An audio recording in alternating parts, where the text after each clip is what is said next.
students. So again we are reading the chapter that is surface chemistry.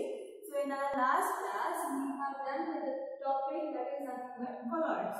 So colloids, true solution as well as suspension, okay, which is a classification of matter based on its size. We have divided as colloids in a manner so that the colloids are having the size of the particle which lies between 1 nanometer to 1000 nanometer. So the size of the particle, it lies between these, and you are going to consider as colloids. So now colloids classification we have already done, the two classification, mainly the based on the phases or the states.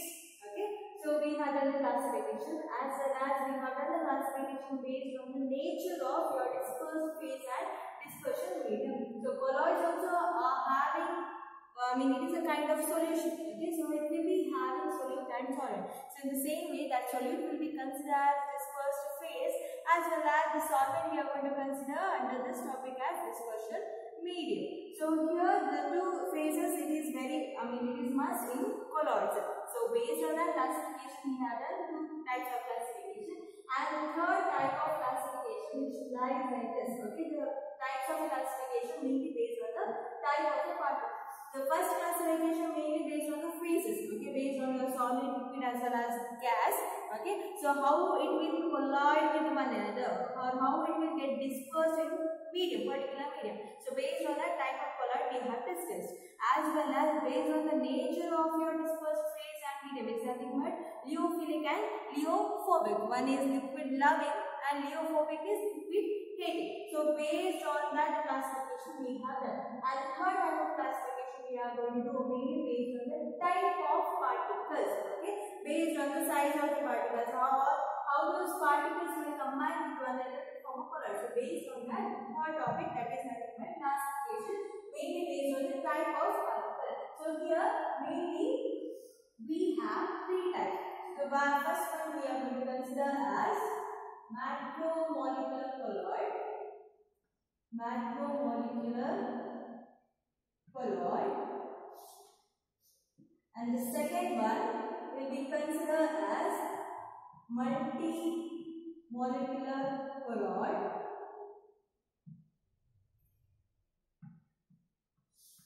And the third one we are going to consider as associated colloid.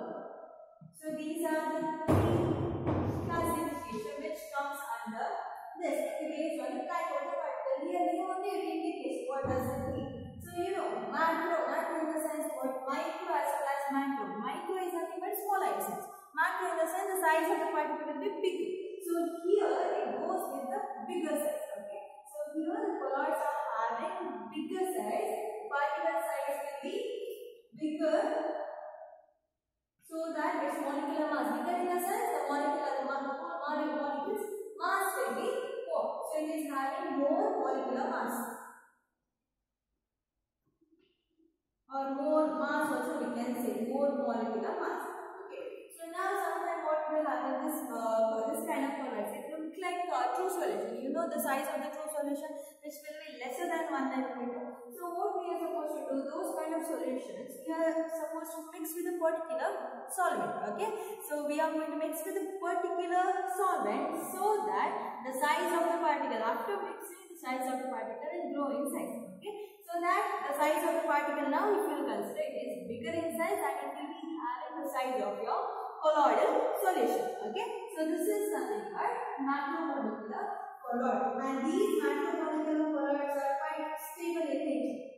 Okay, so these are quite stable in nature. If you consider with example your starch as well as cellulose, these are naturally occurring colloids. So in your nature, generally it is present in this form is starch as well as cellulose. So these are naturally occurring macromolecular colloids. And the second one, one more example, the starch given for naturally occurring. So artificially occurring, artificially prepared colloids, what we are going to do. So examples for this, these are naturally occurring, and artificially, that is your polythene, nylon. These are examples for artificially we are prepared colloids. So here these are the examples for macromolecular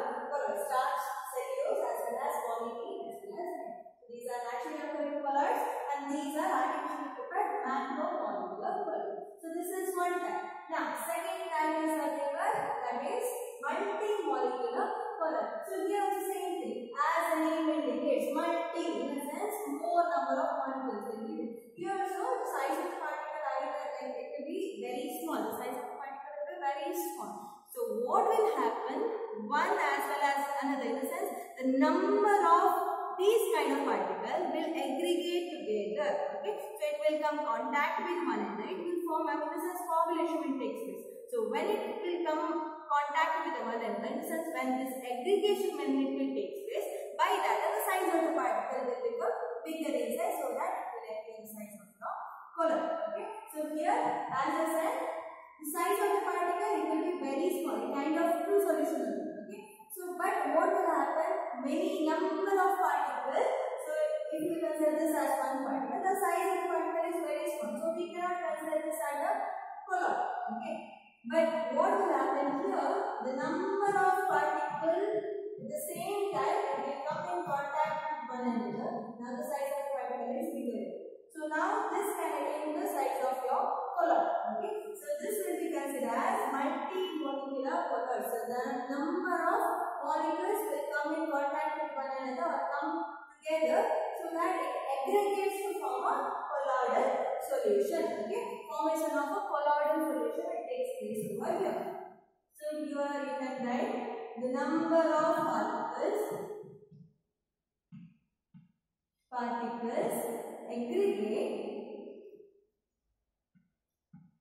aggregate to form colloidal solution. So here what will happen as the particles will be mixed, okay, with a particular solvent. By that, number of particles will come contact with one another and it will aggregate. Okay, formation of a single molecule will take place. So to form a single molecule, okay, multi-molecule, number of molecules will form a single molecule. Okay, single substance formation will take. For example, if we go sulfur salt. When we are saying sulfur salt, this sulfur salt is made up of sulfur, okay, S8. So it will be having number of SF molecules, like more than 1000 SF molecules will come in contact with one another to form this sulfur salt. Okay, so this is nothing but multi-molecular. Now regarding associated colloid, here what will happen? The substance, it goes with the concentration. Okay, here mainly it goes with the concentration. So here at low concentration, what will happen? The particle, whatever the substance, so it will take, so that will remain as it is.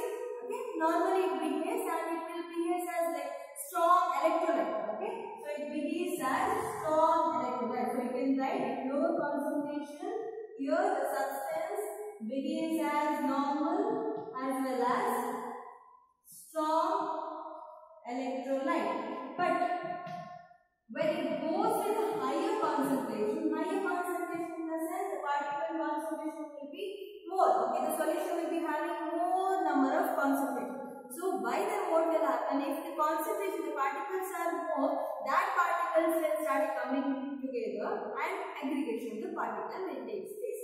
So here at concentration, in the sense when you go with higher concentration, your particles aggregate one another.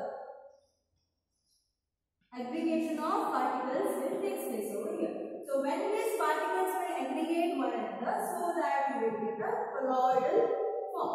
Okay, colloidal form or colloidal solution you are going to get in this concept. Okay, so that will be considered as associated colloids. So example, if you go, your soaps, detergents, all this kind of example, it goes with associated molecule. So here this will take place, associated colloid formation takes place only above, okay, only above a particular temperature as well as only above a particular concentration. So that will be considered as, if it is in the sense particular temperature, if it will be above the temperature when we are going to work, so that will be considered as Kraft temperature.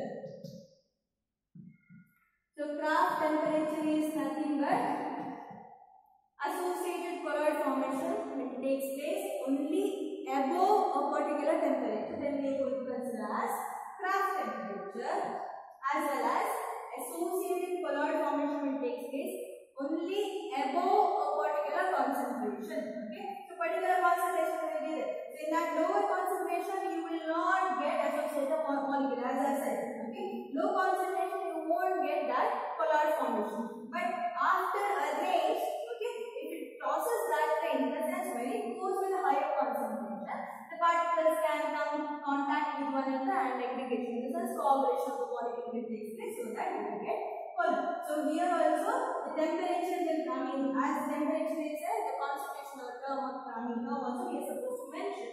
So that will be considered as critical micelle temperature or concentration. Because we are talking about concentration here, that will be considered as critical micelle concentration, CMC. Okay, so again I'll explain here. Associated colloids are nothing but it takes place. This colloid formation takes place only above a particular temperature, that will be considered as Raff temperature, and these colloid formation takes place only above a particular concentration. So that will be considered as critical micelle concentration. Now, what is meant by micelle? Okay, so I have written over there micelle concentration. Now, what is meant by micelle? Regarding micelle, already you have studied in your 10th standard. Let us explain here what is micelle. Micelle is nothing but when it goes with higher concentration, the particles will start aggregating with one another. Okay, the particles will aggregate with one another. So that will be considered as micelle. How that micelle formation will take place, or the mechanism that we are going to study in next topic. Okay, so here the concept we have learned, that is something with Raff temperature as well as critical micelle concentration. So next we are going to study regarding the mechanism. Okay, regarding associated colloids learning. So under this topic we will be learning the mechanism of soap formation or cleansing process. So the next concept that we are learning regarding mechanism of soap. And you know here the soap is an example for associated colloids. So there I have discussed regarding the formation of micelles. So here we will be learning what is meant by micelles and how it works. Okay. So now regarding this mechanism of soap we will consider. First you should know. Okay, some examples of soap or soap how it will be in nature. Okay, all those things that we will be learning over here. So soap is nothing but it is either sodium or you will be having potassium salt. Okay, potassium salts with the fatty acid, higher fatty acid formation will be there along with this. Okay, higher fatty acid along with either sodium ion or potassium ion. Okay, that will be considered as soap. So general formula of soap if I consider, so it will be there with RCOO Na. So this is the general formula for your soap. RCOO Na. So what is meant by R? R is nothing but any kind of aryl or alkyl group. So that will be considered as R along with your carboxylic group and your sodium ion. So this will be having negative charge and here sodium will be having the positive charge. One example I written, most of the time preparation of soap. Okay, so it will be done with the help of sodium stearate. Okay, example for soap with the compound that is sodium stearate. So what is the formula of sodium stearate? We have learned regarding this, that is C17H35COONA.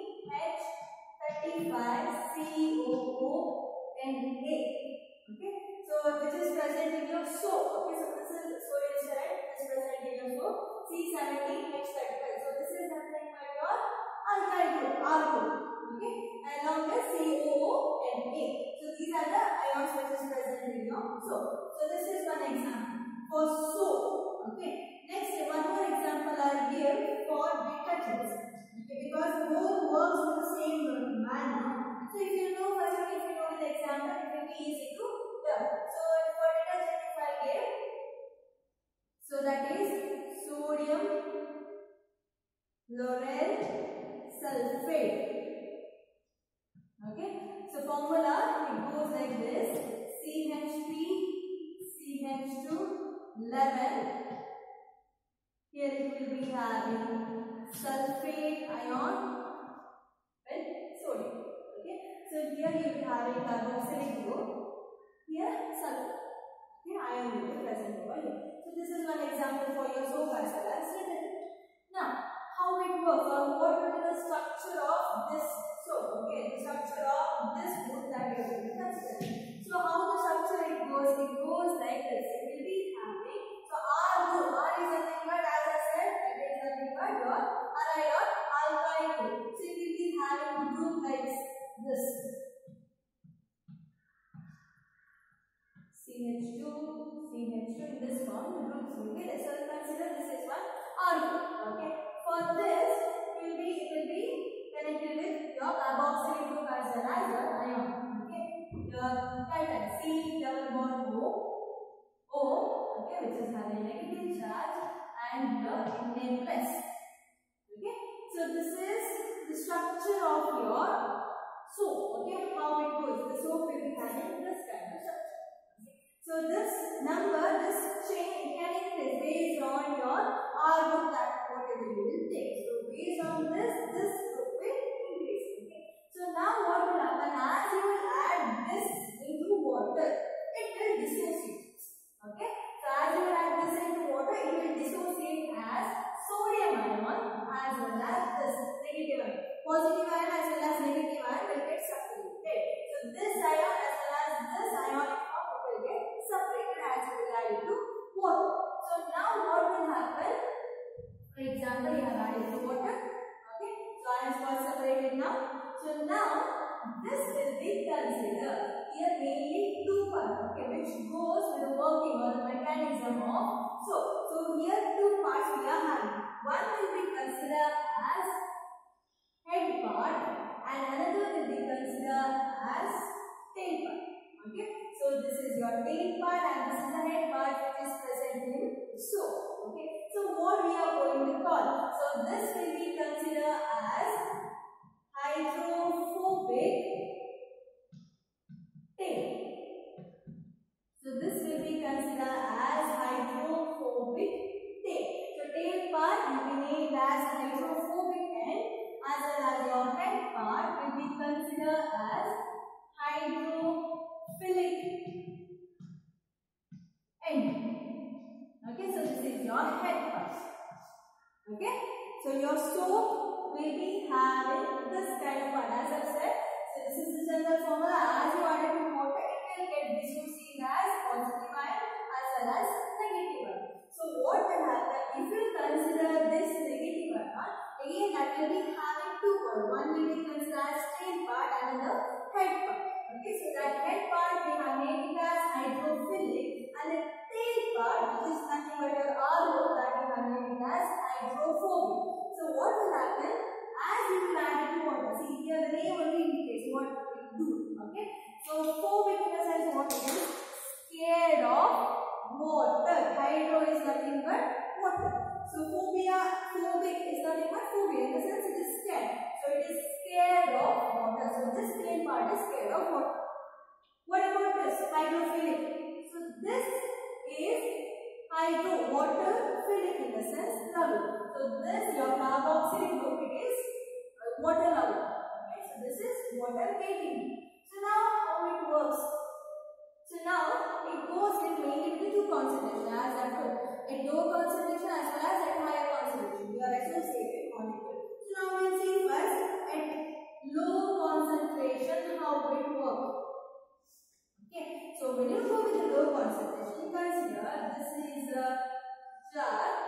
Okay, so which will be taken with water as well as your soap solution. Okay, so now this will be having ions because you have added soap in the sense already it has distributed as your positive as well as negative ion. So now the arrangement of ion those will be there in this form. On the surface, it lies like this. Okay, so this is your head part, which is having negative charge, CO -2. Okay, and this is your tail part. Why it remains like this in your water? See, this tail part it is scared of water. It will not get dissolved in water. Okay, so it will not react with water. So it is scared of water, so it will remain towards upward. So your this side, in the sense head part, it is hydro, water loving. Okay, so it goes like this. So it is towards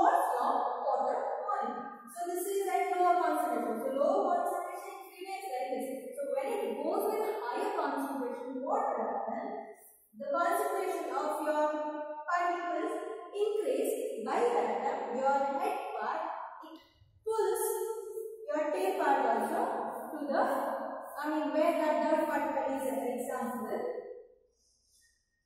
Now here you have given soap solution. So consider here you are having that third particle. Okay, third particle either in you have taken a cloth, okay, where the third particle is present, anything. So now what will happen? So when the concentration of your any soap or detergent, when it increases, right, like that, this head part, it pulls tail part, and where it goes to that third particle. Okay, all from the indicator. So it goes there and it forms in this manner. It started surrounding your third particle. As you know, tail, it is scared of water, so it goes to your third particle. And head, it can react with what? It is liquid level, so it is outside. So this will be facing outside and tail part is facing inside. Okay, so this will be considered as micelle. This is called as micelle. Aggregation of soap or detergent particle with your third, that will be considered as micelle. Okay, very important. So this is regarding micelle formation. Now, how this cleansing action will go? Cleansing action in the sense whatever it can be. It can be your cloth particle or it can be your surface, in the sense layer of your skin also. So how the soap or detergent, how it works? Okay, that you are going to see. So now as I said, till here you understood the micelle formation will take place. For example, consider this is the third. Okay, so now all the particles will come and lies like this. Micelle formation will take place over here. Okay, now this is the micelle formation. So now here what will happen? This is water level. Okay, so it is present in water. Okay, your tail part, that tail part is water waiting. So it will more react with water. So it will be reacting to the third part. Now how this cleansing action will do? See here what will happen as it forms micelle formation. Your tail part, in the sense hydrophobic end, it pulls dirt from the surface. Okay, so this will pull this part and this will pull this part in that way. Okay, so pulling of dirt will take place from the surface. So this is just a cleansing action, how it goes. So once it pulls, after pulling this from the surface, after removing the dirt particles, so this goes with your foam. Your foam will be having, what is the property of foam? Foam will be formed just to remove the impurities. So that impurities goes with foam so that foam can be removed later. Okay, so this is the being the property of your soap. As well as detergent also, it works with the same manner. And remember, here these are having negative charge. You may think, so many of the particles may come in contact with each other. Okay, so but the thing is here, because of same charge, same charge when it comes contact, there is a repulsive force. So here is a repulsive force will be there between these, so that it maintains certain distance between the particles. Okay, so certain distance will be maintained over here. So that will be considered as because of repulsive force, certain distance will be maintained. So this is regarding your cleansing action of soap. So this is very important, cleansing action of soap, as well as this formula, sodium stearate formula. Okay, hydrophobic, hydrophilic. So next we will be learning regarding preparation of colors, how we are going to prepare regarding